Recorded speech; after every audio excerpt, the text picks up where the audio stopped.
პროექტი უცნობი კავკასია. მოგესალმებით გილოცავთ დედის დღეს რადიო უცნობი და ტელეკომპანია მაესტრო წარმოგიდგენთ ერთობლივ პროექტს უცნობი კავკასია ყოველ სამუშაო დღეს ზუსტად 9:30-ზე ჩვენ ვართ პირდაპირ ეთერში სტუდიაში ნათია გამცემლიძე მუშაობს ორი დღე რეფერენდუმის დანიშნვის ვადის ამოწურვამდე და თითქმის ერთი თვე 9 აპრილამდე ვისასარგებლოდ განვითარდება მოვლენები ჩვენს ქვეყანაში ოპოზიციის რომელიც უკვე თითქმის დარწმუნებით საუბრობს რომ ეს ხელისუფლება გაზაფხულზე შეიძლება თუ პრეზიდენტ სააკაშვილისა და მისი გუნდის მით უმეტეს მაშინ როდესაც მიხეილ სააკაშვილმა რამდენჯერმე გააკეთა განცხადება რომ იგი არაპირებს 2013 წლამდე პრეზიდენტობის პოსტის დათმობას. რა როლს შეასრულებს საპარლამენტო ოპოზიცია აპრილში დაგეგმილი საპროტესტო აქციების დღეებში არის თუ არა საბოლოოდ მათთვისაც მისაღები არასაპარლამენტო ოპოზიციის ერთ-ერთი მთავარი მოთხოვნა უპირობოდ გადადგეს პრეზიდენტი მიხეილ სააკაშვილი. პოლიტიკური დებატებით ვიწყებთ დღევანდელ ჩვენს გადაცემას ნაციონალური მოძრაობის გუნდის წევრი გოკა გაბაშვილი და საპარლამენტო ოპოზიციის წარმომადგენელი გია ცაგარეიშვილი იქნებიან ჩვენი გადაცემის პირველი ნაწილის სტუმრები. გადაცემის დასკვნით ბლოკში კოკა გუნცაძე 9 აპრილის აქციის შესახებ ისაუბრებს. მოგესალმებით ბატონებო, ძალიან დიდ მადლობას გადაგიხდით გადაცემაში მონაწილეობისათვის. ბატონ გოგა, თქვენ ერთ-ერთმა კოლეგამ ჩვენს ეთერში ბრძანა რომ ოპოზიცია ამ ეტაპზე არ განიხილავს და არ ფიქრობს ოპოზიციის გეგმების შესახებ. იგულისხმება 10 დღიანი რეფერენდუმის ვადის დანიშნვა და 9 აპრილის აქციები. რა სიტყვით თქვენი პოზიცია მაინტერესებს? განიხილავს თუ არა მართველი გუნდი ოპოზიციის გეგმებს? ჩვენი პოზიცია ცხადია და ნათელია და ჩვენ ამის შესახებ არაერთხელ გვითხოვს, რომ ჩვენ მზათა ვართ ოპოზიციასთან ურთიერთობისთვის, ოპოზიციასთან დიალოგისთვის, ოპოზიციასთან თანამშრომლობისთვის, სხვადასხვა ფორმატებში იქნება ეს პარლამენტში შიგნით თუ პარლამენტს გარეთ. ჩვენ არ ვფიქრობთ, რომ ნორმალური ტონი და ნორმალური წესი პოლიტიკური ცხოვრებისა რომ ჩვენ ერთმანეთს ულტიმატუმები უთვალოთ და ასე ვთქვათ, ამ სტილში ვიურთიერთოთ, მე მგონი არის ქვეყანაში ძალიან მნიშვნელოვანი საკითხები, რომელზეც უნდა მოხდეს პირველ რიგში შეჯერება, ერთიანობა ძალიან მნიშვნელოვანი და პრინციპული საკითხების გარშემო.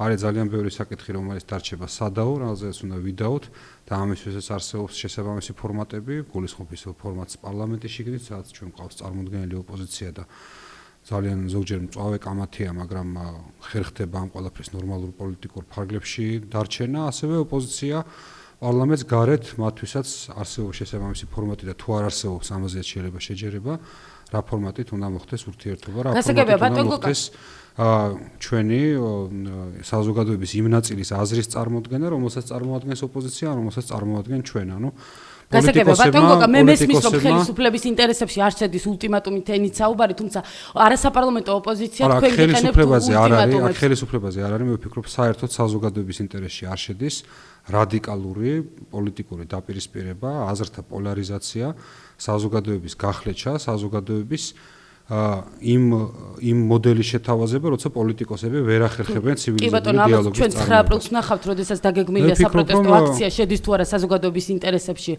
ხელისუფლებასთან ულტიმატუმის ენით საუბარი? ნამდვილად არ გამოურიცხავ, რომ საზოგადოების ნაწილი არსებობდეს, რომელსაც აქვს სურვილი საპროტესტო აქციის დიდია ბატონ გოგა, თქვენი საზრით ეს თუ გავითვალისწინებთ ბოლო საპარლამენტო და საპრეზიდენტო არჩევნების შედეგებს, საკმაოდ მნიშვნელოვანი ნაწილია, ვინც ხმამისცა ოპოზიციას, ეს არის ჩვენი საზოგადოების საკმაოდ მნიშვნელოვანი ნაწილი, უფრო დიდმა ნაწილმა ხმამისცა ხელისუფლებას, მაგრამ ეს არ ნიშნავს იმას, რომ რაოდენობების მიხედვით მოხდეს შეჯიბრება. აქ არის ლაპარაკი იმაზე, რომ პოლიტიკოსები არსებობენ საერთოდ იმისათვის, რომ მათ შეძლონ ნორმალური ცივილიზებული დიალოგის ფარგლებში წარმოადგინონ განსხვავებული აზრების საზოგადოებაში. გასაგებია, თუმცა მე მინდა სწორედ ვისაუბრებთ იმ ულტიმატუმებზე, რომელზეც თქვენ არასაპარლამენტო ოპოზიცია გესაუბრებათ.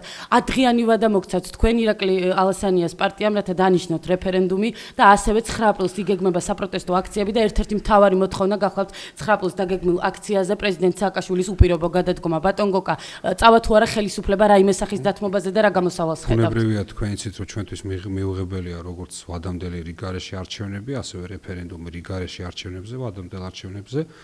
ჩვენი აზრით დღეს არის დრო იმისა, რომ ჩვენ ყველამ ერთად პოლიტიკოსებმა შევძლოთ კონცენტრირება იმ საკითხებზე, რა გამოწვევების წინაშე დგას ეს ქვეყანა. ეს არის პირველ რიგში რასაკურველია უსაფრთხოების გამოწვევები, ეს არის გამოწვევები ეკონომიკის წინაშე. ჩვენ ერთად პოლიტიკოსებმა უნდა მოვახერხოთ, რომ მაქსიმალურად დავიცვათ ჩვენი ხალხის ინტერესები, ხოლო რადიკალური პოლიტიკური დაპირისპირება პარტიებს შორის ქიშპობა ხელისუფლების საკითხზე ეხლა ამის დრო ჩვენ ვფიქრობთ, რომ არ არის შესაბამისად ჩვენ არ უჭერთ ხარს რაც რიგარეშე ვადამდელ არჩევნებს და რაც რეფერენდუმს ამ საკითხს. თუმცა ბატონ გოგა ხომ არ ფიქრობთ, რომ ხელისუფლება ყოველთვის ისაუბრებს ამის შესახებ, თქვათ იგივე რომ არ იყოს რუსეთის საფრთხე, რომ ახლა ამის დრო არ არის. ხელისუფლება ნებისმიერ ყოველ ქვეყანაში, შემთხვევაში ასეთი პოზიცია ექნება ალბათ ხელისუფლებას. ნებისმიერ ქვეყანაში ხელისუფლება მოდის იმ ქვეყანაში, როგორ ქვეყანასაც ჩვენ ვფიქრობთ, რომ ვაშენებთ, მოდის არჩევნები საქართველოში შარშენ ჩატარდა. ერთადერთი ქვეყანა, რომელიც ამბობს, რომ ამ არჩევნების შემდეგ შეიქმნა ახალი რეალობა, ეს არის რუსეთი, რომელიც საქართველოს დაესხა თავს. რუსეთისთვის იმ მესიჯის მიცემა, რომ ნებისმიერ დროს, როცა მას საქართველოს ხელისუფლება არ მოეწონება, შეუძლია ამ ქვეყანას დაესხას თავს და ეს მის ხელისუფლებას ქმნის არალეგიტიმურს. ეს იყო მიზეზი ბატონ გოგა, რუსეთის თავდასხმა. ეს არ იყო მიზეზი. იმიტომ რომ მას არ მოწონდა ხელისუფლება. არა, ეს არ იყო მიზეზი, რუსეთის თავდასხმას ძალიან ბევრი სხვა სიღრმისეული მიზეზი ჰქონდა. თუმცა თქვენ ახლა ბრძანეთ რუსეთის ხელისუფლების თავდასხმისგან საქართველოს არც ერთი ხელისუფლება არ იქნება დაცული, სანამ რუსეთი პრინციპულად არ შეცვლის თავის პოზიციას და თავის მიმართებას, ეს არის დაეპატრონოს ენერგეტიკულ დერეფნებს საქართველოს გავლით, ეს არის გასცეს ეგრეთ წოდებული ასიმეტრიული პასუხი დასავლეთის გაძლიერებას, სადაც ისინი როგორც ჩანს საფრთხეთ აღექვავენ და ასე შემდეგ. მათ შორის რასაკვირველია შეცვალოს საქართველოს ხელისუფლება მისთვის სასურველი პრორუსული ხელისუფლება. კი ბატონო, სწორედ საუბრობენ იმის შესახებ, რომ ვლადიმერ პუტინს აქვს კონკრეტული დაპირისპირება პრეზიდენტ სააკაშვილთან. ვლადიმერ პუტინს აქვს ძალიან კონკრეტული დაპირისპირება როგორც საქართველოს, ასევე უკრაინის, ასევე სხვა იმ ქვეყნების ხელისუფლებებთან, რომლებიც არ თვლიან, რომ უნდა დაბრუნდნენ რუსულ ორბიტაზე, რომლებიც არ თვლიან, რომ საბჭოთა კავშირის დაშლა იყო გეოპოლიტიკური კატასტროფა. შესაბამისად, ეს დაპირისპირება არის, ეს დაპირისპირება იქნება და ჩვენი საზოგადოების ამოცანა, როგორც ოპოზიციის, ასევე ხელისუფლების არის, არ დაასხას წყალი რუსეთის წისქვილზე, მათ შორის ხელისუფლების ამოცანაც ეს არის. არ დაასხას წყალი რუსეთის წისქვილზე და ჩვენს ქვეყანაში ჩვენივე ხელით არ შექმნათ ისეთი სიმძაფრის დაპირისპირება, რომელიც ჩვენ ქვეყანას შეასუსტებს. ეს არის, მე ვფიქრობ, ქვეყნის ინტერესებში, არამედ ჩვენს ეს არის ქვეყნის ინტერესებში და ჩვენი ქვეყნის ინტერესებშია ეხლა ამ პერიოდში შევძლოთ გავუმკლავდეთ ძალიან სერიოზულ გამოწვევებს და ძალიან სერიოზულ ეკონომიკურ კრიზისს, რომელიც არის დღეს თელსოფიაში. თუმცა საინტერესოა რუსეთ-საქართველოს ურთიერთობის მოგვარება ხელისუფლების წარმომადგენლები საუბრობენ თავად, რომ არის საკმაოდ ხანგრძლივი პროცესი. რაქნას ოპოზიციამ სანამ ეს ურთიერთობა არ მოგვარდება, მანამდე არ აკრიტიკოს ხელისუფლება? არა, რასაკვირველია, ეს არ იგულისხმება და ეს ნამდვილად არის აბსოლუტურად არასერიოზული აღქმა, ასე თქვა ჩვენი პოზიციისა, ბუნებრივია ოპოზიცია აკრიტიკებს ხელისუფლებას და გააკრიტიკებს პარლამენტში გააკრიტიკებს საპარლამენტო ოპოზიცია, პარლამენტს გარეთ გააკრიტიკებს არასაპარლამენტო, მათ შორის ძალიან მძაფრად, მათ შორის ზოგჯერ უსამართლოდ და ზოგჯერ სამართლიანად, ეს არის ჩვეულებრივი პოლიტიკური პროცესი. თუმცა ბატონო, სამართლიანად შეგიძლიათ დამისახოთ, რაზეც არის რომელი კუთხით გააკრიტიკა ოპოზიციამ ხელისუფლება სამართლიანად?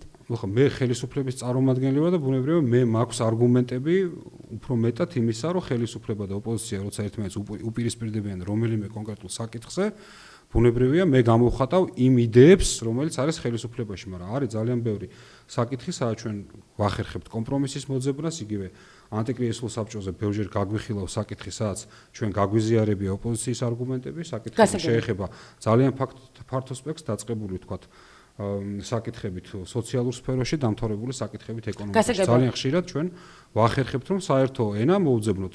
გარდა ამისა, ჩვენ ვახერხებთ საპარლამენტო ოპოზიციასთან. გარდა ამისა, ჩვენ საპარლამენტო არასაპარლამენტო ოპოზიციამ სამწუხაროდ მიიღო გადაწყვეტილება პარლამენტში არ შემოსულიყო, მიუხედავად საკმაოდ მნიშვნელოვანი მხარდაჭერისა და იმ მანდატებისა, რომელიც მათ მოიპოვეს, ეს მათი არჩევანია, მაგრამ ჩვენ ვახერხებთ მათ შორის ოპოზიციასთან თანამშრომლობასაც, როცა საკითხი ეხება ქვეყნის ინტერესებს, მაგალითად ჩვენ ვახერხებთ, რომ ოპოზიციასთან ერთობლივად წარვადგინოთ საქართველოს იმ მნიშვნელოვან საერთაშორისო ფორუმებზე, რომელზეც ჩვენ ერთად ვართ ხოლმე დაწყებული ევროსაბჭოთან დამთავრებული ეუთოს საპარლამენტო ასამბლეით, მაგრამ რჩება ძალიან ბევრი საკითხი, რომელზეც ჩვენ კამათობთ ქვეყნის შიგნით.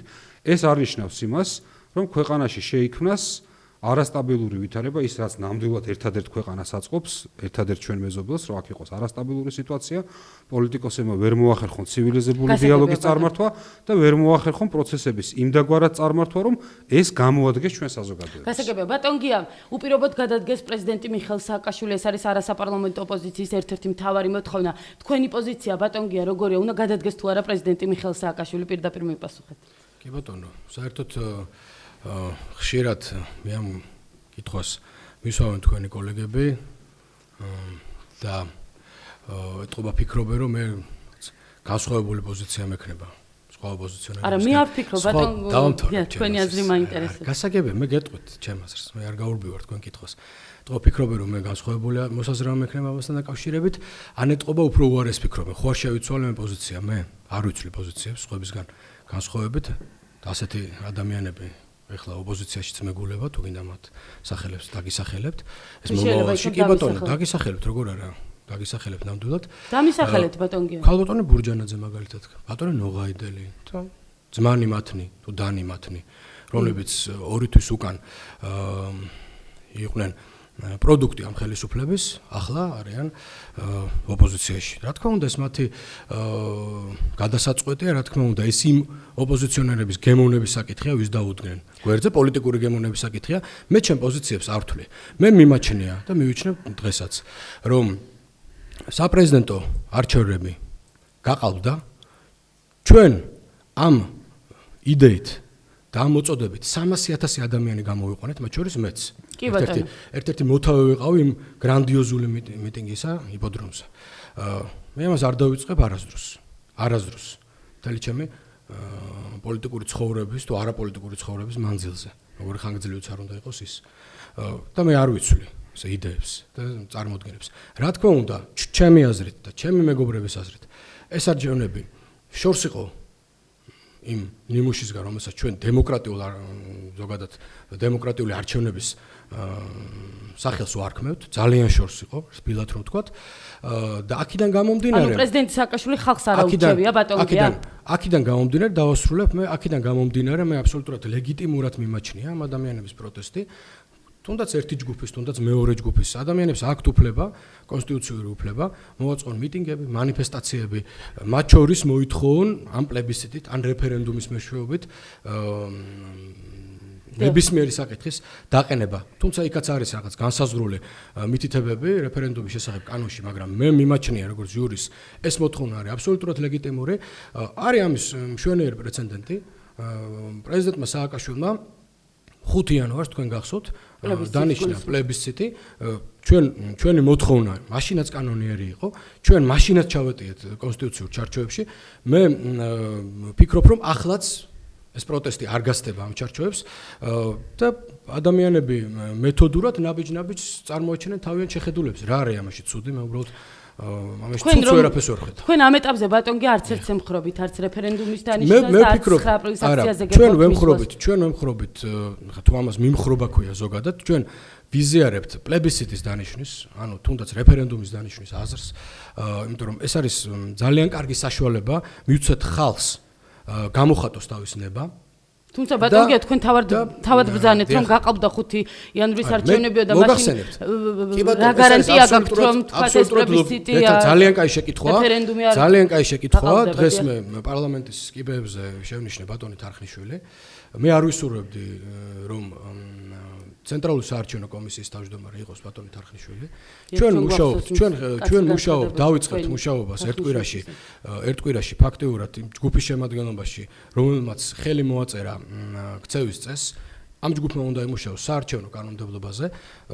მე მქონდა უმრავლესობის ზოგიერთ წარმომადგენელთან საუბარი და ისინი მიიჩნევენ რომ ეს პროცესი არ უნდა გაიწელოს დროში. შეიძლება ჩვენ ძალიან მოკლე ვადაში დავასრულოთ რამდენიმე თვეში ეს პროცესი და რა თქმა უნდა უკვე ახალი ცენტრალური საარჩევნო კომისია და ახალი ადმინისტრაციები, საარჩევნო ადმინისტრაციები ჩაატარებენ რეფერენდუმსაც ამ ქვეყანაში, პლებისციტსაც და ნებისმიერი სახის არჩევნებს.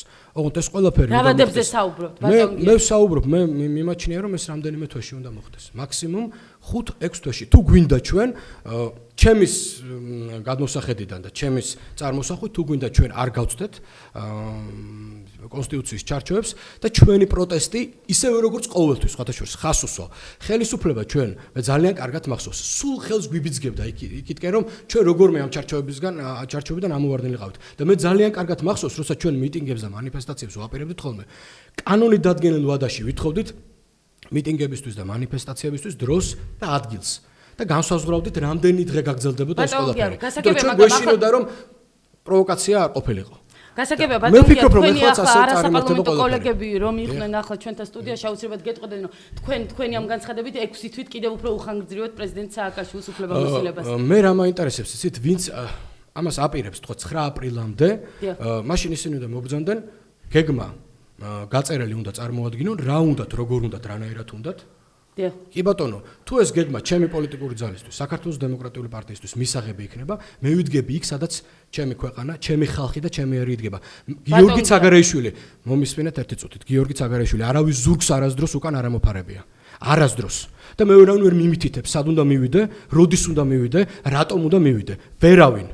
ვერც ერთი მოქალაქე ამ ქვეყნის. ეს არის ჩემი გადაწყვეტილება, ნებისმიერი არიან ადამიანები, რომლებიც აპირებენ ამას და მუდმივად აპელირებენ რაღაც გაურკვეველ იდეებზე. არ გვინდა ამას საუბრობთ. მე ამას სასაუბროთ. მე ამას სასაუბროთ არ მოსულარ. მე ვიქნები იქ, სადაც ჩავთვლი საჭიროთ რო ვიყო. სადაც იქნება ჩემი ხალხი. იცოდეთ და მე არავის არ მოვერიდები. არავის. არის პოლიტიკური და ისტორიული მომენტები, როცა ჩვენ ერთმანეთი უნდა ავიტანოთ. ჩვენი სახეების ხილვა უნდა ავიტანოთ.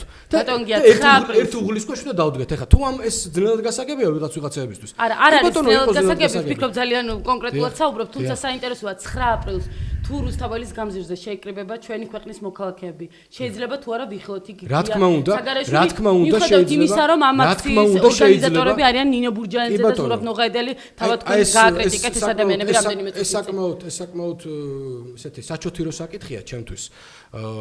როცა საუბრობთ ამ ადამიანებზე და მათ მიერ ორგანიზებულ მიტინგებზე, თუმცა მე არა, თქვენ გააკეთეთ აქცენტი ამ ადამიანებზე. თუმცა მე აქ ისეთი რაღაცა მოვისმინე ქალბატონი ბურჯანაძისგან, რომ თურმე ჩვენ უნდა დაგვეძრა ხალხი აღლუმისკენ, ბატონო სოფაშოს უთხრა, ხო? მე მგონი თქვენ სტუდიაში. დაგვეძრა ხალხი და მე რამ გვამებზე ვინ გაივლიდა რამე რომ გასაგებია. არა, არ არის გასაგები. გავარკვიოთ ძალიან კარგად რა. და ჩემი გადმოსახედიდან თურმე თქვენ უნდა დაგეძრათ რომ ამ ხელისუფლების ესეთი პარპაში ამ ქვეყანაში მოგესპოთ. ეხლა ქვეყნის მეორე პირისგან ამის გაგონება ერთი წლის გასვლის შემდეგ პასუხისგებელი ვინ იქნება ამ მიტინგზე? ქალბატონი ბურჯანაძე? გასაგებია, ბატონო, ვინ იქნება იგივე ჩამრთოთ მე დიალოგში. თუ შეიძლება ჩაერთოთ ჩვენს დიალოგში, ვინ იქნება პასუხისგებელი ამ მიტინგზე?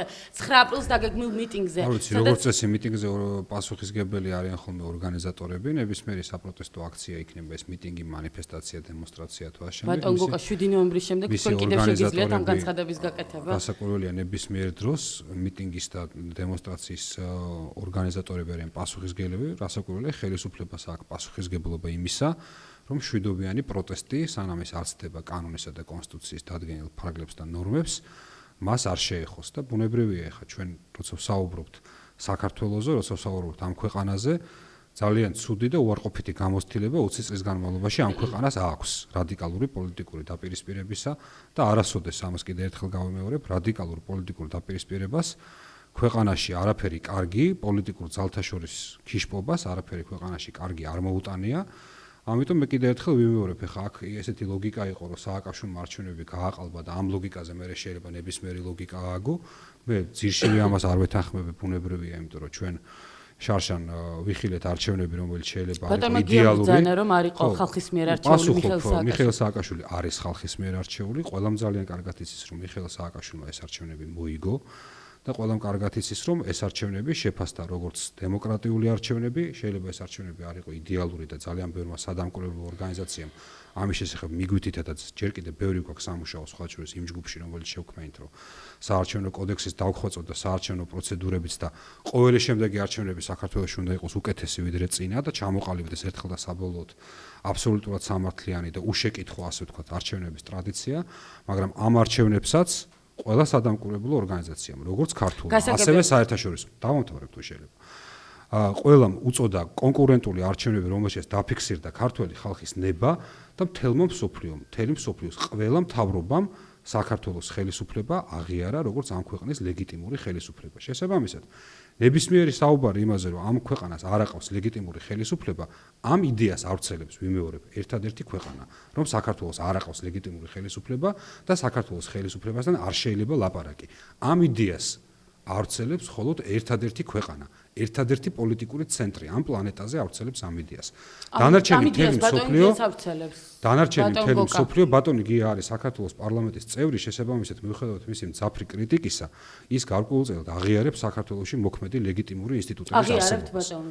გასაკვირველია, ახლა მე საქართველოს პარლამენტის წევრი, მე მუშაობ ამ დაწესებულებაში და რა თქმა უნდა აღიარებ საქართველოს პარლამენტს, მაგრამ მე მგონი პრეზიდენტის ლეგიტიმურობასთან დაკავშირებით თქვენ რამდენიმე წუთის წინ ძალეს რომ ხალხს პრეზიდენტის ლეგიტიმურობას დაკავშირებით მე აღვნიშნე ჩემი აზრი თუ ჩვენ გვინდა ამ საკითხს ჩაუღმავდეთ ამ ეს არ არის 1 და 2 წუთის სასაუბრო არა ბატონო გია ძალიან მარტივად შეგვიძლია ეს სასაუბრო კი ბატონო გაგცემთ პასუხს არის თუ არა ხალხის მიერ მთელი უბედურება როგორც ჩანს აი გადმოსახედებზე რო საუბრობენ ხოლმე ვიღაცები მე ხა ჩემი გადმოსახედიდან მოგახსენებთ ამას რა რასაკვირველია თქვენ გადმოსახედიდან აი ჩემი გადმოსახედიდან მთელი უბედურება ამ სიტუაციისა ტრაგიზმი იმაში მდგომარეობს რომ თუ ჩვენ არ გვინდოდა სააკაშვილის ლეგიტიმაცია მაშინ მისი ბრძანებით და მისი განკარგულებით დანიშნულ 2008 წლის 21 მაისის არჩევნებზე ჩვენ არ უნდა წავსულიყავით მე ეს არასდროს არ მითქვია არასდროს ეხლა გეუბნებით შეუულია და ყველა მიცოდა რომ სააკაშვილი მოიგო თუ შეიძლება მე ამას დავამთავრებ ამას ეს ყველა მიცოდა შინაგანად თუ ვინმეს უნდოდა არა მე შინაგანად არ ვიცოდი ეხლა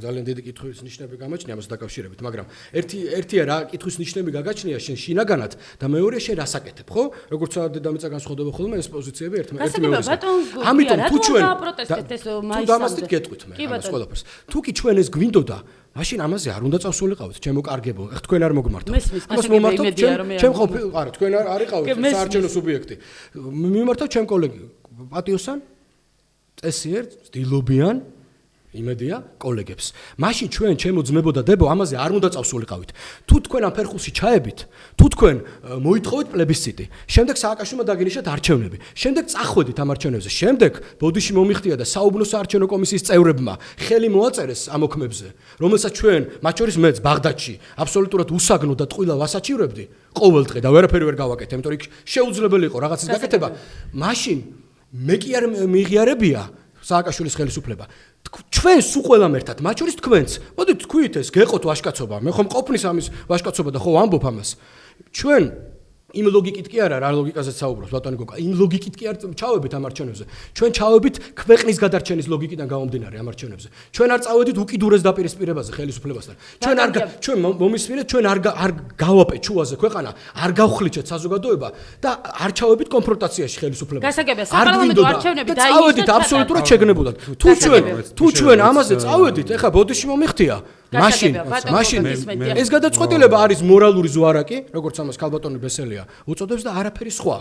და კი ბატონო, ამ ზვარაკის გაღება მასაც და მის კოლეგებსაც შეუძლიათ, რა თქმა უნდა. თუმცა საპარლამენტო არჩევნების შემდეგ არასაპარლამენტო ოპოზიციამ აღიარა თუ კიდე სამართლებრივი ბუნება საკითხის, აი ეს არის სამართლებრივი ბუნება. თუ შეიძლება. აი ეს არის სამართლებრივი ბუნება. მე დავამატებ იმას, რომ რასაკვირველი ისეთ ემოციურ ქვეყანაში, როგორც არის საქართველოს ყოველთვის ჭირს რომ რაღაცა საარჩევნო შედეგის დადგომის მერე როგორც ეს ხდება სხვა ტრადიციულ დემოკრატიულ ქვეყნებში მოხდეს აღიარება თქვათ ერთი შედეგისა და დანარჩენმა პოლიტიკურმა ძალებმა აღიარონ არა დამარცხება არამედ გამოიყენონ ის მანდატი და ის ნდობა რომელიც საზოგადოების იმ ნაწილმა მიანიჭა რომელსაც მას ეს ნდობა მიანიჭა საქართველოში განვითარდა პოლიტიკური პროცესები ბოლო 2 წლის განმავლობაში ძალიან მძიმედ და კულმინაცია ამ სიმძიმისა ბუნებრივია იყო ნოემბერი ამის შემდეგ სააკაშვილმა მიიღო ძალიან სწორი გადაწყვეტილება, მან აიღო მთლიანად პოლიტიკური პასუხისმგებლობა იმ შექმნილ კრიზისზე, რომელიც ნოემბერში შეიქმნა და ეს პოლიტიკური კრიზისი აიღო და ჩაატარა არჩევნები, ჩატარდა საპრეზიდენტო არჩევნები, ჩატარდა საპარლამენტო არჩევნები. მე მესმის, რომ სიტუაცია მაშინ იმდენად პოლარიზებული იყო, რომ დღესაც ზოგიერთი პოლიტიკური ძალა რაღაცა ეს ემოცია ბოლომდე არ მესმის ხოლმე რა, ნანობს იმას, რომ არ წავიდა მძაფრი სამოქალაქო დაპირისპირების გზით. არა და ეს იყო ოპოზიციის მხრიდან მე ვთვლი სწორი გადაწყვეტილება, არა იმიტომ რომ ამ სწორმა გადაწყვეტილებამ ხელისუფლების საკითხი ეშქვეშ დააყენა, არ დააყენა. იმიტომ რომ ქვეყანაში თავისთავად სამოქალაქო მძაფრი დაპირისპირება ქვეყანას ასუსტებს. ეს გაკვეთილი და ეს ძალიან მძაფრი და თვალნათელი გაკვეთილი ჩვენ გვაქვს 91-92 წლის მოვლენების სახით, რაც ბუნებრივია აღარასოდეს აღარ განმეორდება ამ ქვეყანაში და ამის პირველი გარანტი უნდა იყოს და არის კიდევაც ხელისუფლება, აღარასოდეს არ განმეორდება ეს სცენარი, მაგრამ ყველას იმ მოვლენების მონაწილეებს, მათ შორის მეც, რომელიც მაშინ 17 წლის ვიყავი, დღეს ბუნებრივია იგივე ვითარებაში რომ დამაბრუნა, აბსოლუტურად სხვანაირად მოიქცეოდით, თუნდაც ის 17 წლის ახალგაზრდა. ანუ იმაზე დანანება თუ რატომ არ მოვაწყვეთ ქვეყანაში სამოქალაქო დაპირისპირება, ეხლა არ ვიცი, ქალბატონმა ნინომ თვასთი რამე თქვა, მართლა ძალიან უცნაურია. პოლიტიკოსების ამოცანა არის, რომ ისე რომ არ დაზარალდეს საზოგადოება, ისე რომ არ დაზარალდეს ამ ქვეყნის მოქალაქეები, ისე მოახერხონ პოლიტიკური კამათიც, დებატებიც, ცხარე კამათის ერთმანეთის პოზიციის გაზიარებას და არ გაზიარებას. ამის ფორმა არის არჩევნები, ეხლა. რამდენიც არ უნდა ვამტკიცოთ ჩვენ რომ საქართველოს ლეგიტიმური ხელისუფლება არ აყავს. საქართველოს ყავს მთელ სოფლიოში აღიარებული ლეგიტიმური ხელისუფლება, რომელიც მოქმედებს, რომელიც აირჩია ხალხმა, რომელიც ლეგიტიმურობა დაადასტურეს როგორც საერთაშორისო დამკვირვებლებმა, ასევე ხმათა პარალელურმა დათვალა. 1000-მა პარალელურმა გადამოწმების სისტემამ ეს დაადასტურა და ეხლა ამის შემდეგ ლაპარაკი იმაზე რომ დღეს შეიქმნა ახალი რეალობა, იმიტომ რომ ამ ხელისუფლების პირობებში ამ ქვეყანას ძალიან სასტიკი და თავზე ხელაღებული აგრესორი თავს დაატყდა, ამიტომ ჩვენ ახლა პოლარული დაპირისპირება უნდა გამოვიწვიოთ ისევ ჩვენ საზოგადოებაში და აი ამ თავდამსხმელი საქმე ვაკეთოთ და არა მოვაგვაროთ ჩვენი ქვეყნის პრობლემები ზოგჯერ ძალიან მწარე და მძაფრი კამათის პირობებში, ეს არასწორი გზაა. ამას კიდევ ერთხელ ნოემბრის მოვლენების დროს, როდესაც 10,000-ობით მოქალაქე შეიკრიბა რუსთაველის გამზირზე, ეს ფაქტი ხელისუფლებამ ახსნა იმით, რომ საზოგადოებასთან ქონდა კომუნიკაციის პრობლემა, ჩვენ გვახსოვს ხელისუფლების წარმომადგენლების განცხადებები, ჩვენ ვერ მოვახერხეთ კარგად საზოგადოების ინფორმირება იმ საქმეებისა და გეგმების შესახებ, რომელსაც ხელისუფლება ახორციელებდა. გახსოვთ ხო ალბათ ეს ხელისუფლების წარმომადგენლების ეს განცხადებები. იმ შემთხვევაში თუ 9 აპრილს რუსთაველის გამზირზე კვლავ შეიკრიბება 10,000-ობით ადამიანი, ბატონ გოგა როგორ თვლით, ახლა რა იქნება მიზეზი? ხელისუფლება მუდამ უნდა მოახერხოს თავის მოქალაქეებს, განსაკუთრებით მოქალაქეებს, რომლებიც არიან უკმაყოფილო გარკვეული კონკრეტული საკითხებით, მათთან კონდეს დიალოგი სხვადასხვა ფორმით. ზოგჯერ ამ ხალხის ინტერესებს წარმოადგენენ პარტიები და ამ პარტიებთან უნდა მოახერხოს ხელისუფლებამ დიალოგი. ზოგჯერ ამ ადამიანების პოზიციას წარმოადგენენ პროფკავშირები, ზოგჯერ ამ ადამიანების პოზიციას წარმოადგენენ არასამთავრობო ორგანიზაციები, ზოგჯერ უბრალოდ საზოგადო მოღვაწეები, ზოგჯერ მედია. გასაგებია, მაგრამ თქვენ ეს ნოემბრის მოვლენებამდე ვერ შეძელით, ბატონ გოგა და თქვენ თავად აღიარეთ, რომ იყო გარკვეული კომუნიკაციის პრობლემა. მე შემიძლია ჩვენი მხრიდან, ხელისუფლების მხრიდან დაშვებულ შეცდომებზე ვისაუბრო და არ მინდა ვიღაცა მეორე მხარეს წამოვაძახო თავის შეცდომები. მაშინ ორივე მხრიდან ვერ მოხერხდა ნორმალური ცივილიზებული დიალოგის წარმოება. იყო ოპოზიციის შიგნითაც მოტივირებული ნაწილი, რომელსაც რაღაც დიალოგის გამართვის სურვილი ჰქონდა, მაგრამ იყო ნაწილი, რომელიც ახლა ღიად და გულწრფელად თქვათ, მაშინაც მოქმედებდა რევოლუციური სცენარით. არა დიალოგის, არა კომპრომისების ძებნის, არა კონსენსუსის ძებნის, არამედ მოქმედებდა რეალური მიზეზი 9 პლუს 10 რევოლუციური სცენარით და ეს რევოლუციური სცენარით მოქმედება ბუნებრივია ართულებდა ნებისმიერ კომუნიკაციას. გასაგებია, წარსულზე საუბარი, გასაგებია ბატონ გოგა, თუ შეიძლება ვისაუბროთ იმ საპროტესტო აქციებზე, რომელიც ჩვენს ქვეყანაში იგეგმება. იქნება ის, რაც უნდა აკეთოს ნებისმიერმა ხელისუფლებამ დემოკრატიულ ქვეყანაში, ეს არის კონკრეტულ ადამიანების ჯგუფებს უსმინოს, მათი პრობლემები გაიზიაროს, მათ პრობლემებზე იმუშაოს, პოლიტიკურ პარტიებთან პოლიტიკური დიალოგი აწარმოოს, საპროტესტო მანიფესტაციებს მიუდგეს ისე როგორც უნდა მიუდგეს საპროტესტო მანიფესტაციებს, დაიცვას მისი უსაფრთხოება, დაიცვას მისი უფლებები და უზრუნველყოს კონსტიტუციური წესრიგი ქვეყანაში. ეს იქნება ეს როგორ მუშაობს ბატონ გოგა ხელისუფლება ყოველთვის ჩვენი საზოგადოება უსამართლობას თქვენ ალბათ გაქვთ ამის შესახებ ინფორმაცია. რასაკურველია, ძალიან ბევრი საკითხი არის, რომელზეაც ნორმალურ ქვეყანაში როგორი ტემპითაც ის არ უნდა ვითარდებოდეს, ყოველთვის იქნება უკმაყოფილება. მაგრამ მთავარი უკმაყოფილება და მთავარი პრობლემა რაც არის ამ ქვეყანაში დღეს, ამ პრობლემებზე ხელისუფლება არის განსაკუთრებულად კონცენტრირებული, ძალიან ბევრი ადამიანია ჩვენ ქვეყანაში, ვისაც არ აქვს სამუშაო ადგილი და აქ სახელმწიფო გამოდის როგორც მთავარი ინვესტორი და 2.5 მილიარდიანი ეკონომიკის სტიმულირების პაკეტია შეთავაზებული. ამ ქვეყანაში განსახორციელებლად ვაკეთებთ იმას, რაც აკეთებენ მოწინავე ქვეყნები, იმისათვის რომ ეკონომიკურ კრიზისს ებრძოლონ. ძალიან დიდი ნაწილია, რომელიც ვერ უზრუნველყოფდა თავის ჯანმრთელობის დაზღვევას და მათთვის თავაზობთ პაკეტს ჯანმრთელობის დაზღვევისა. სოფელში არის ძალიან დიდი პრობლემები და სოფელს თავის თვითმმართველობისთვის, თავის საკითხის გადაწყვეტისთვის თანხები სჭირდება და ამ პროგრამას ვახორციელებთ. თუმცა ბატონ გოგა, იცით რა მინდა გითხრათ, საზოგადოებასთან ნოემბრის მოვლენების დღეებში სოციალური პრობლემებით არ გამოსულა ქუჩაში. მოდით, ნუ გამიჯნავთ ერთმანეთს. არა, მე შემიძლია, არა, რასაკვირველია, მაგრამ მე შემიძლია გითხრათ. მე ყოველთვის ეს ასე თქვა, ჩატემი ისინი უსამართლობის გამო გამოვიდნენ ქუჩაში. არა, ბატონ გოგა, ჩატემი დგომა სოციალური პრობლემების მიმართ, მაგრამ ასევე ჩატემი დგომა პოლიტიკური პრობლემების. არა, ეს არ არის ბატონ გოგა, იყო სერიოზული პრობლემები პოლიტიკურ სფეროშიც, პოლიტიკურ საკითხებზე, რასაც თქვენ საუბრობთ იმაზე, რომ სამართლის განცდა და სასამართლო რეფორმა და აი ამ ხრივ რეფორმები სწორედ ამერიკის სიტყვის თავისუფლებაზე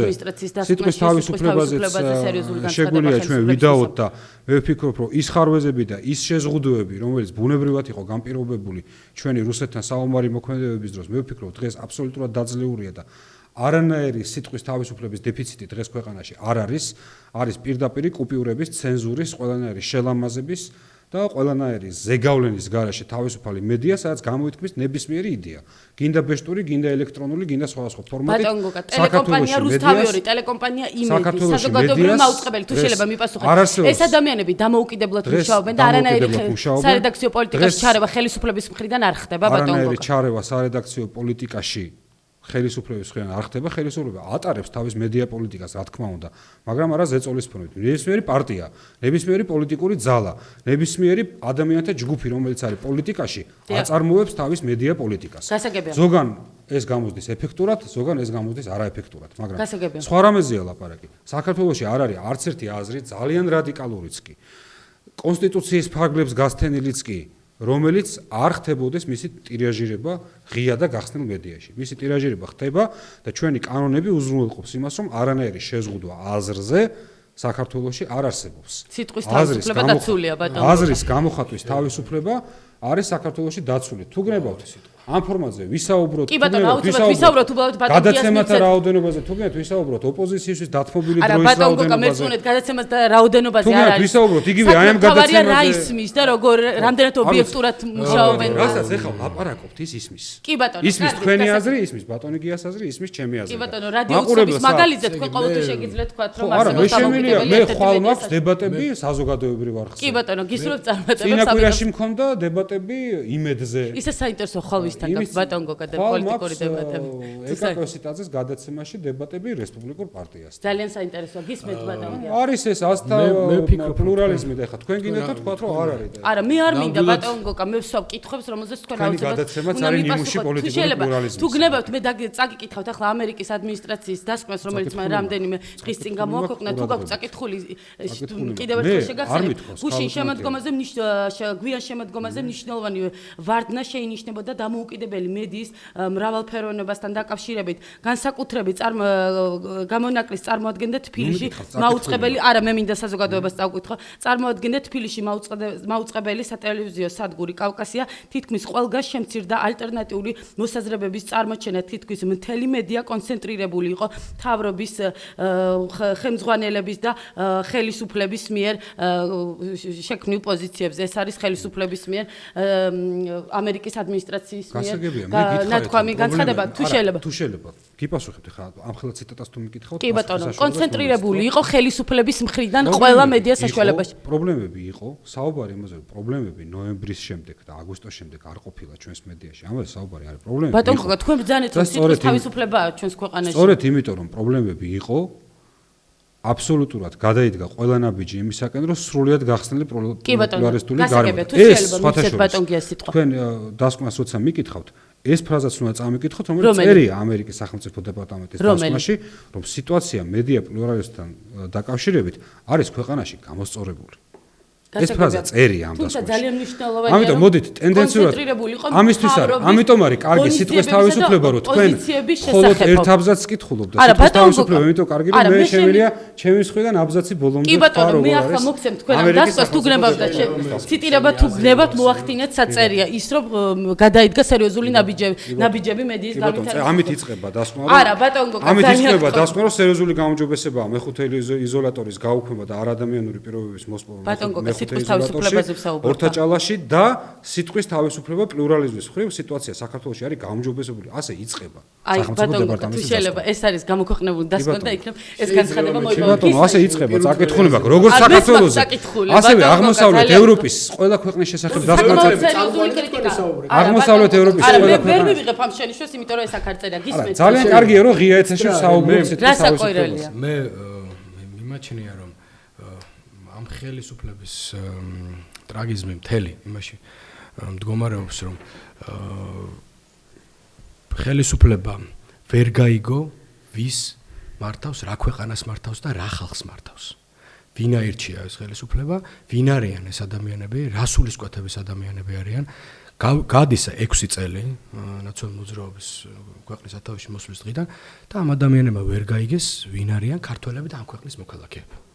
ძალიან თამამი. არა, კი, მე თამამი და ისეთი პირდაპირ განცხადებაა ნამდვილად, იმიტომ რომ როცა მე მახსოვს ძალიან არასამართლია. კი, როცა მახსოვს ეს მიტინგები ძალიან კარგად მახსოვს მანიფესტაციები ერთი წლის წინანდელი, მუდმივად მაშინაც ხელისუფლება ამბობდა რომ ეს ხალხი გამოიყვანა სოციალურ პროტესტმა გარეთ და მე მინდა სრული პასუხისმგებლობით გაგიცხადოთ რომ არც ერთი სოციალური ლოზუნგი ხელფასების გაზდა, სადაზღვევო სისტემის შემოღება, უმუშევრობის შემცირება და ასე შემდეგ იმ მიტინგზე არ იყო. არც ერთ მიტინგზე, რომლის ორგანიზატორი იყო ეროვნული საბჭო. არ იყო. იქ ადამიანებს აწუხებდათ რა? სპორტის აკადემიის მოსპობა, მწერალთა კავშირის გამოდევნა შენობიდან, კომპოზიტორთა კავშირისთვის ბორჯომის დასასვენებელი სახლის წართმევა, სამშობლოს დახურვა, ჟურნალისტების გამოყრა სამშობლოს რედაქციიდან, ასე შემდეგ, მე რო ვილაპარაკო რა აინტერესებდათ იმ ხალხს და რა აღელოდათ ქართველებს, ჩვეულებრივ მოკოდავებს, რომლებიც გამოვიდნენ, იმიტომ რომ მათი სული იყო შეურაცხყოფილი, მათი გული იყო გატეხილი. იმითი როცა უყურებ ინვალიდის სავარძელში მჯდომარე ქალს, რომელსაც თაბუკაშვილის ქუჩის სადარბაზოდან კინწრის ტეხვით აგდებენ ქუჩაში. თაკარამზის ქვეშ, აგვისტოს თვეში, იქნებ ეს არ იყო ბატონო გოგა, ეს იყო ყველაფერი. ამან გააგულისა ეს ხალხი, ამან გამოიყვანა ქუჩაში და არა იმან რომ შავი ფული არ ქონდათ, არა იმან რომ ელემენტარული საცხოვრისი არ ქონდათ ამ ადამიანებს. მაგიტომ არავინ არ გამოსულა, არ მაშინ მე დამთავრებინე. კი ბატონო, უბრალოდ რეკლამა ჩვენს ეთერში და აუცილებლად ზუსტად ანალოგიურად დაგითხოვოთ. მე მტკივა ეს. მტკივა იმიტომ რომ როცა ამაზე საუბრობენ რომ ხალხი იმიტომ გამოვიდა რომ ხალხს ლუკმაპურის ფული არ ქონდა, არ არის ეს ასე. არ არის ეს ასე ნამდვილად. არ ყოფილა ეს ასე, არსად არ ყოფილა მე სრული პასუხისმგებლობით გეუბნებით. დაწყებული მესტიიდან დამთავრებული ახმეტამდე, სადაც მე ფეხ-ფეხ მაგ სოფელ თელი საქართველოს შემოვლილი. არავინ არ გამოსულა ამაზე. არავინ და ამიტომ ამის წარმოჩინება და ზუსტად ამიტომ გამოვა ხალხი თუ გამოვა 9 აპრილს. ზუსტად ამიტომ შეიძლება ბატონო დღესაც მუდმივად და იგივე ანტიკრიზისული საბჭოს ფორმატში, იგივე უმრავლესობასთან, კულუარულ საუბრებში, ყველასთან. მე აი ეს არასდროს არ მეთქვი, ახლა გეტყვით. აი ყველა ამ საკითხზე მუდმივად ამ თვეების მანძილზე მე ამ ადამიანებს ვესაუბრები. ჩემო ძმებო, ჩემთვის ნუ გააკეთებთ, ჩემი პოლიტიკური გუნდისთვის ნუ გააკეთებთ. თქვენი სამშობლოსთვის თქვენი მამულისთვის ჩვენ ვასრულებთ დაჩეხილი დადომილი კოკაკულაზე შემოგვიერთეთ ეს გადაცემაში რეკლამის შემდეგ გააკეთეთ იმიტომ რომ ყველაფერი წარმავალია ჩვენ წარმავლები ვართ ეს ქვეყანა უნდა გადავარჩინოთ აი მე მოუწოდებ უმრავლესობის წევრებს იმ წინადადებებს რომელსაც ჩვენ გთავაზობთ ანტიკრიზისული საბჭოს შემადგენლობაში და ბევრ საკითხზე მე ახლა აქ ვერ ვილაპარაკებ ნამდვილად ვერ ვილაპარაკებ იმიტომ რომ რაღაცა ჩარჩოებით ვარ შეზღუდული მე ჯობი მირჩევნია საქმე გაკეთდეს და მე ამაზე ხმამაღლა ვისაუბრო ვიდრე ვისაუბრო პოპულისტური მიზნებისთვის ზოგიერთივით არიქა და საქმე გაფუჭდეს. გასაგებია თუ შეიძლება. გისმენთ ბატონო. აბსოლუტურად არ ვერ გავეზიარებ, ვერ ვიტყვი, იმიტომ რომ გარდა არა, გეთახმებით რაღაც ნაწილში. გარდა იმისა, რომ იყო მნიშვნელოვანი სოციალური პროტესტიც, გარდა ამისა იყო გარკვეული თემები და ამ თემების მიხედვით რაღაც უკმაყოფილოთა ჯგუფებიც იყო. ბუნებრივია, ეს ასია. და სწორედ ხელისუფლების ამოცანა ის რომ ეს პროტესტი გაიგოს, ეს პროტესტი დაინახოს და კონკრეტულ ამ ჯგუფებთან ახლა ჩამოთვალა ბატონო გემ რაღაცა ჯგუფები. ამ ჯგუფებთან მუშაობა ხელისუფლების აუცილებელია, ბუნებრივია, ლოგიკური განმარტება ხელისუფლების პოზიციისა, მთავრობის პოზიციისა, თუ მთავრობის პოზიცია რაღაცაში მოიკოჭრებს კონტრარგუმენტის გაზიარება, ანუ ეს ჩვეულებრივი მუშაობა, მე არ მithქვავს რომ მხოლოდ სოციალური პროტესტი იყო საფუძველი, მაგრამ ხა მეორეს მხრივ დაბლა დაწევა იმ მნიშვნელობისა, რომელიც აქ სოციალურ მდგომარეობას ქვეყანაში მე მგონი არასწორია. ეს შეცდომა მე მგონი ჩვენ არ უნდა დავუშვათ, ჩვენ უნდა თვალნათლივ შევხედოთ, რომ დღეს ქვეყანაში ყველაზე მნიშვნელოვანი პრობლემაა სამუშაო ადგილები, ყველაზე მნიშვნელოვანი პრობლემაა ეკონომიკური კრიზისის გავლა, ამ ძალიან მძიმე პერიოდის გავლა. მოქალაქეთა დაზღვევა, მოქალაქეთა ჯანდაცვა, ეს არის ის პრობლემები, რომელიც ყოველდღიურ ცხოვრებაში ყველა ადამიანს აინტერესებს. ამიტომ მე არ ვიტყოდი, რომ სამომავლო გეგმები, მაგრამ რა გაკეთდა, ამ ყველაფერზე უნდა ისაუბროთ მე მგონი, ხო? ძალიან ბევრი რამე გაკეთდა და შეგვიძლია ვისაუბროთ ცალკე ჯანდაცვაზე, ცალკე განათლებაზე, ცალკე კულტურაზე, ცალკე მეცნიერებაზე, ნებისმიერ თემაზე ჩვენ მზათა ვართ სასაუბრო. ისე კულტურაზე, რადგან თავად თქვენ ახსენეთ, აქვე მინდა გკითხოთ, იქნებ მიპასუხოთ ბატონ გოგა პირდაპირ, რაში სჭირდება პრეზიდენტ ფიროსმანის სურათი მის რეზიდენციაში? ეს კიდევ ერთი ესეთი გამოგონილი ყურით მოთრე თემა აბსოლუტურად ყველა ძალიან ბევრ ქვეყანაში. ფონდსაცავებიდან მნიშვნელოვან სახელმწიფო შენობებში ხდება დროებითი ექსპონირება. ეს ხდება დაწყებული თეთრი სახლიდან დამთავრებული იაპონიის პრემიერის რეზიდენციით. ყველა ქვეყანაში ხდება ზოგჯერ ამას აქვს ერთჯერადი მნიშვნელობა, თუ რაღაც მნიშვნელოვანი დელეგაცია ჩამოდის. ჩვენთვის რა მნიშვნელობა ქონდა ამას? ზოგჯერ ხდება უფრო ხანგრძლივი ექსპონირება. ამას აქვს ის მნიშვნელობა, რომ პრეზიდენტის სამუშაო გარემოში აქ არის ლაპარაკი, არც მის სახლზე, არც მის საცხოვრებელზე, აქ არის ლაპარაკი იმ ოთახზე, სადაც ძალიან ხშირად ძალიან მაღალი რანგის დელეგაციები ხვდებიან პრეზიდენტს. ამ ეტაპზე მისი მაღალი რანგის დელეგაციების შეხვედრა იგეგმება ბატონ გოგა ამ სამ თვეში. ამ სამი თვის განმავლობაში ძალიან ბევრი დელეგაციის ჩამოსვლა და წასვლა იგეგმება, მათ შორის 2 საათიანი ვიზიტები დაწყებული და დამთავრებული ხანგრძლივი ვიზიტები. ხანგრძლივი ვიზიტები, თუმცა სამი თვის შემდეგაც ყოველთვის კულტურის სამინისტროს სხვათა შორის ახერხებდა და სწავდა პროგრამაში სტუმრების მიერ მუზეუმის მონახულებას, რაც ბუნებრივია, უფრო კარგი ფორმაა, რომ სტუმარი მუზეუმში მივიდეს, მოინახულოს, მაგრამ არის და ეს არის პარლამენტშიაც არის ძალიან მნიშვნელოვანი ექსპონატები, ექსპონირებული საქართველოს თავრობაშიაც არის დელეგაცია. ამ შემთხვევაში რა უნდა ვქნათ? თქვენ რა პრობლემას ხედავთ? თუ ნამუშევარი არის ფონდსაცავში, ის ექსპოზიციიდან არ მოხსნილა. მე ვხედავ პრობლემას. ფონდსაცავში ის არის ადეკვატურად დაცული და ყველანაირი ფორმალური კანონის მოთხოვნის ყველა პროცედურა არის დაცული. და მეცაც გეტყვით საქართველოს საელჩოებში უცხოეთში ასევე არის ფონდსაცავებიდან გარკვეული ნამუშევრები ექსპონირებული და ესეც სწორია. საქართველოს პარლამენტშიც არის გარკვეული მნიშვნელოვანი ნამუშევრები ექსპონირებული და ესეც სწორია. მათ შორის ბატონ გოგა ძალიან სერიოზული დელეგაციები გსტუმრობდნენ ჩვენ საქართველოში საბედნიეროდ და მაშინ ფიროსმანის სურათი პრეზიდენტ სააკაშვილის მის რეზიდენციაში არ დაუკიდია. რატომ გახდა ეს ამ ეტაპზე საჭირო? აი ეს არის ძალიან საინტერესო და სამი თვის შემდეგ, როდესაც სერიოზული დელეგაციები გვესტუმრებიან ასევე საქართველოში, ამ შემთხვევაში რა უნდა მოიმოქმედოს? კარგად გესმით, რომ ეს აქცია არის მიმართული რაღაც ქვეტექსტებისკენ, რომ აი ახლა მე იმ დღეს ვისმენდი გადაცემას სამ თვეში რო არ დააბრუნოს და ესეთი აბსურდული. არა, მაგას არ გეკითხებით, იმედი გვაქვს რომ პრეზიდენტი შეკითხვები ისმე დააბრუნებს. არა, ბატონ გოგა, მე ამას არ გეკითხები. დროებითი ექსპონირება ნამუშევრების, მნიშვნელოვანი ნამუშევრების ხდება სახელმწიფოებრივად მნიშვნელოვან შენობებში. იმ ადგილებში, რომელთანაც შეხება შეიძლება ახლა რატომ გახდა ეს საჭირო? მაშინ, როდესაც ჩვენ ქვეყანას სტუმრობდა პრეზიდენტი ბუში, სარკოზი, პრეზიდენტი ბუში როცა სტუმრობდა ჩვენს ქვეყანას, საქართველოს პარლამენტში ეროვნული მუზეუმიდან ძალიან მნიშვნელოვანი ნამუშევრები. საქართველოს პარლამენტში და არა პრეზიდენტის რეზიდენციაში. იქ სადაც ხდებოდა შეხვედრა. გასაგებია. კარგით, ბატონ გია. და პრეზიდენტის შემდეგი სამი თვის შეხვედრების განრიგს თუ გინდათ მე მოვიპოვებ პრეზიდენტის ადმინისტრაციიდან და სიდ გამოგიზავნით ბატონ გოგა რო ეს პრეზიდენტის სამთვიანი განრიგი მოგოპოვებინა სამწუხაროდ ვერ შევძელით თუ თქვენ დაგვეხმარებით ძალიან დიდ მადლობას გადაგიხდით თუმცა საინტერესოა ეს რაღაცა მეოთხე თვეს თუ გვესტუმრებიან კიდევ წარმატებული სხვადასხვა ქვეყნების პირები ამ შემთხვევაში რა უნდა ვქნათ სამწუხაროდ აგვისტოში ძალიან სამწუხაროდ მაგრამ ამ 5 წლის განმავლობაში საბედნიეროდ აგვისტო გამონაკლისი იყო არ ქონდა დეფიციტი ძალიან მაღალი რანგის სტუმრებისა აგვისტოში მათი სტუმრობა ძალიან სამწუხარო მიზეზებით იყო განპირობებული და მომავალ წლებში მე იმედი მაქვს რომ სამწუხარო მიზეზების გამო არ მოხდება მათი ჩამოსვლა არამედ ჩვეულებრივი სამუშაო შეხვედრები ძალიან ბევრი შედგება და რეზიდენციაში საქართველოს მთავრობაშიც საქართველოს პარლამენტშიც თუ იქნა შანსი რომ ჩვენს სტუმრებს ვაჩვენოთ ის რაღაც რაც საქართველოს წარმოაჩენს უკეთესი და კარგი მხრიდან ამაში მე ცუც ვერაფერს ვერ ხედავ თავარია ამ ექსპონატების ადეკვატური დაცვა, მათი ადეკვატური დაზღვევა, მათი ადეკვატური ტრანსპორტირება და სპეციალისტების აზრის გათვალისწინება. თუმცა ამ სამი თვის განმავლობაში ჩვეულებრივ ტურისტებს არ ექნებათ იმის საშუალება, რომ ფიროსმანის სურათი იხილოთ. ბასონ გოგა ძალიან დიდი ფონდსაცავში ისეც არ ქონდათ საშუალება, ეს არის ექსპოზიციის ნაწილი და მეორესაც ვიტყვი. ჩვენი საზოგადოების რაღაც ნაწილი წლების წინ იმასაც კი ეჭვით უყურებდა, რომ ჩვენი ექსპონატების ექსპონირება მოხდეს ქვეყნის გარეთ. ანუ ეჭვით ყურება ექსპოზიციების კეთებას არ უნდა ექსპოზიციები მათ შორის სახელმწიფო შენობებში, მათ შორის მუზეუმებში, მათ შორის დროებით. გასაგებია, ბატონ გოგა უნდა დაუბრუნდეთ შიდა პოლიტიკურ პროცესებს. ირაკლი ოქრუაშვილი გეგმავს საქართველოში დაბრუნებას, თუ შეიძლება თქვენი კომენტარი ამ თემაზე და მოხდება თუ არა, თუ ის შეძლებს საქართველოში დაბრუნებას მისი დაკავება. რა კომენტარი უნდა გავაკეთო? ხა მე როგორც ვიცი, არის სასამართლოს მიერ გამოტანილი განაჩენი და შესაბამისად არ ვიცი ხა მე არა ვარ სამართალდამცავი ორგანოების წარმომადგენელი და ვერანაირი კომენტარს ამ საკითხზე ვერ გავაკეთებ, რამდენადაც მე მისმის კანონი, იმდენად შემიძლია კანონი აღვიქვა ადეკვატურად. გასაგებია, ბატონ გია, თუ შეიძლება დაასრულოთ ჩვენი გადაცემა, თუ გსურთ კომენტარი, იგნებავთ ირაკლი ოქროაშვილის დაბრუნებასთან დაკავშირებით და ვასრულებთ დღევანდელ ჩვენ გადაცემას. მე ძალიან კარგად მახსოვს ეს ადამიანი რა პირობებში წავიდა ამ ქვეყნიდან, ესე ბილად რომ ვთქვა და ამიტომ ნებისმიერ ადამიანს საქართველოში დაბრუნების უფლება აქვს, რა თქმა უნდა, მათ შორის ირაკლისაც. მე ფიქრობ რომ ის საფრთხეები რომელიც საქართველოს ხელისუფლებამ ირაკლი ოქროაშვილს შეუქმნა არ არის მოხსნილი და მე ვიმედოვნებ იმასაც რომ ის და მისი მეგობრები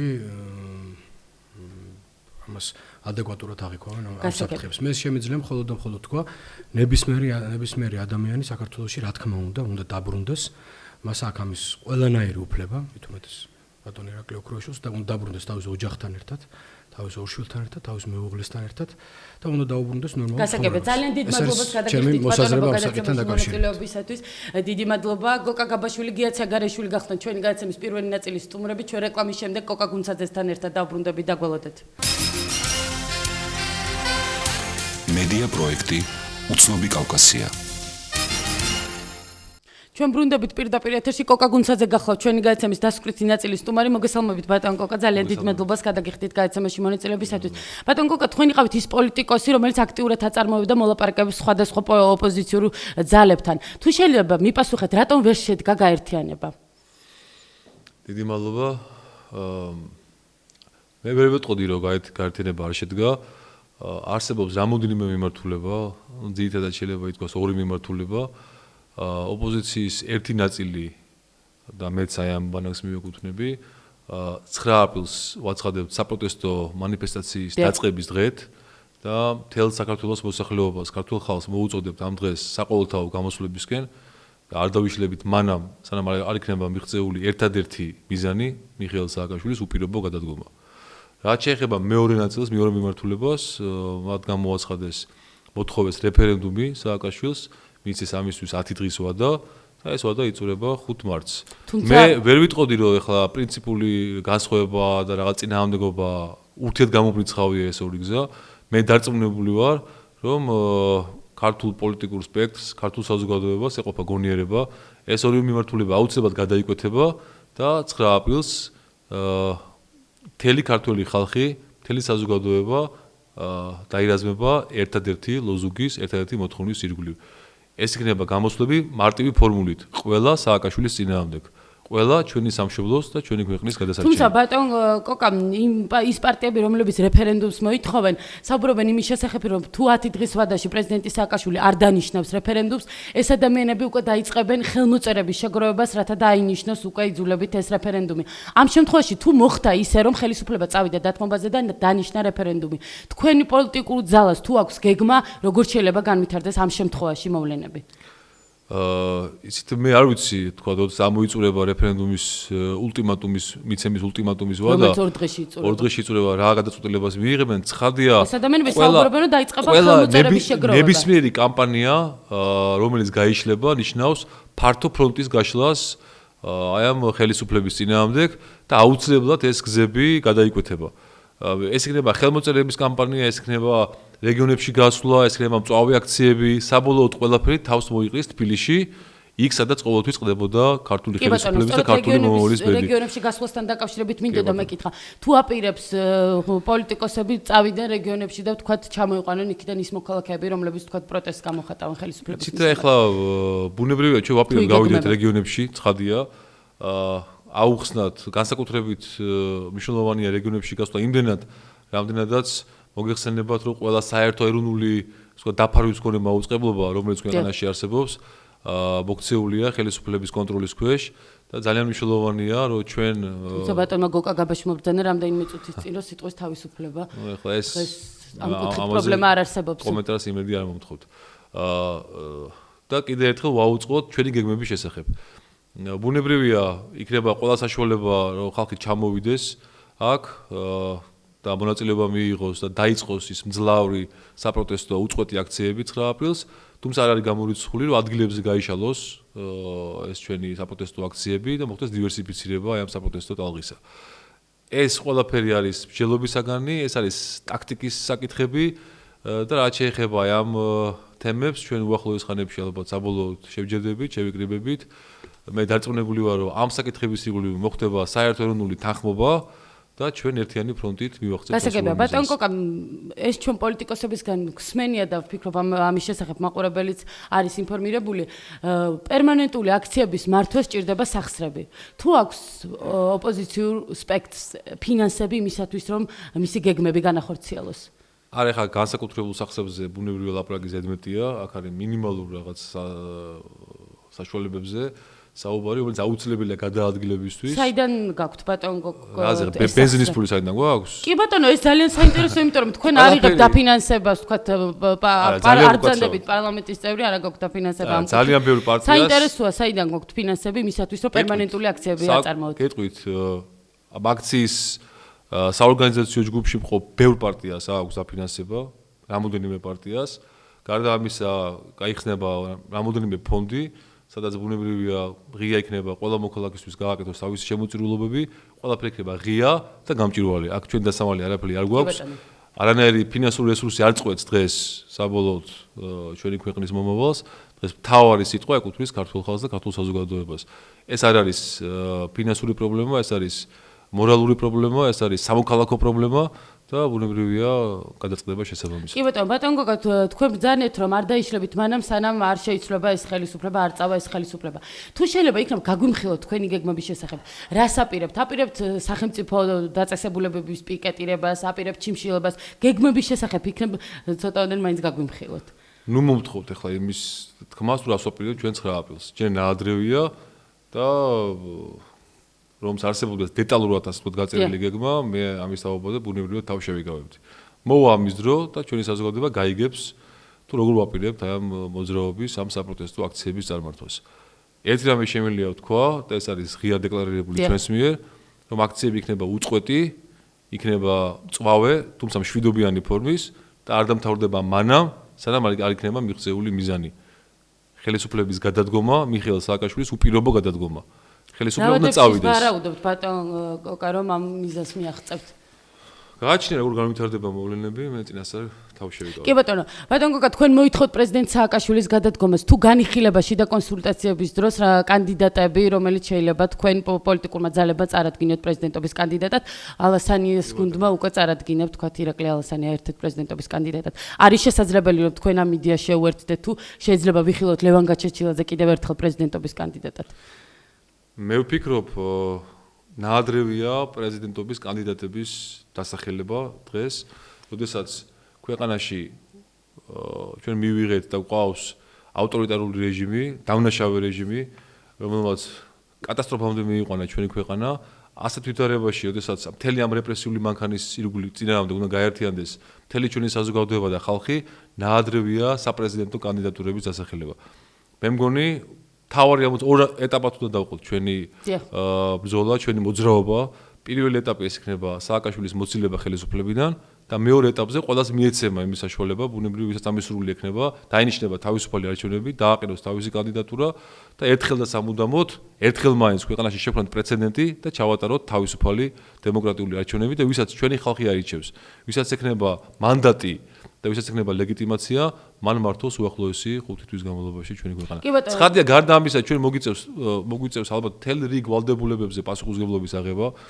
ეს ეხება სწორედ ეს მინდოდა მეკითხა ხელისუფლების წარმომადგენელმა ბრძანა რამდენიმე წუთის წინ ჩვენს ეთერში რომ ოპოზიციური პარტიები ვინც არიან ამ აქციის ორგანიზატორები სწორედ ეს ადამიანები არიან პასუხისმგებლები მოქალაქეებზე რომლებიც უსწავლეს გამზირზე შეიკრიბებიან პასუხისმგებლობას თქვენ იღებთ თავიდან ბოლომდე ბატონო ამ პასუხისმგებლობას ჩვენ არ გავუწევი ვართ არასოდეს და ძალა რომელსაც აქვს პრეტენზია რომ ქვეყანა მართოს ბუნებრივია მზად უნდა იყოს იმისთვის რომ 9 აპრილზე აიღოს პასუხისმგებლობა სხვანაირად წარმოუდგენელია რაც შეეხება აი მალდებულებებს, რომელზეც მე დავიწყე საუბარი, ეს ჩემი აზრია და ალბათ ჩემი მეგობრებიც გაიზიარებენ, ყოველ შემთხვევაში ნაწილი მათი იზიარებს.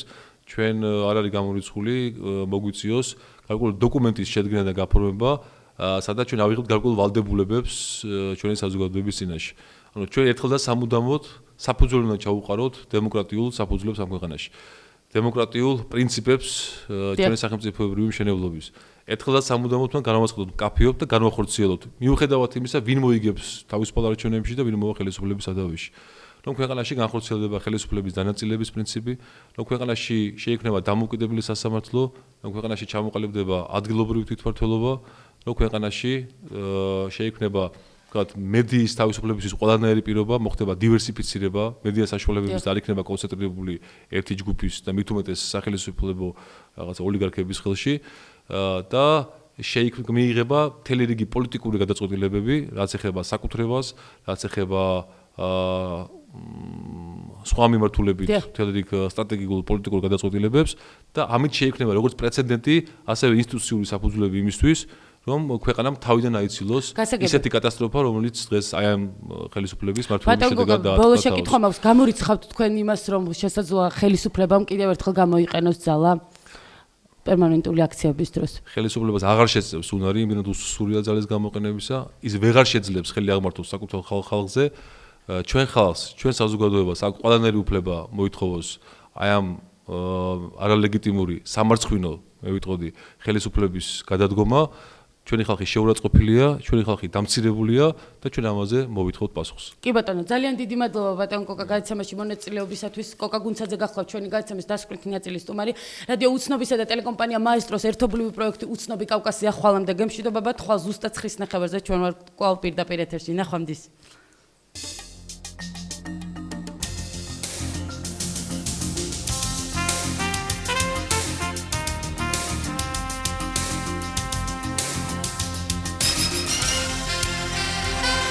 ეთერში იყო გადაცემა უცნობი კავკასია.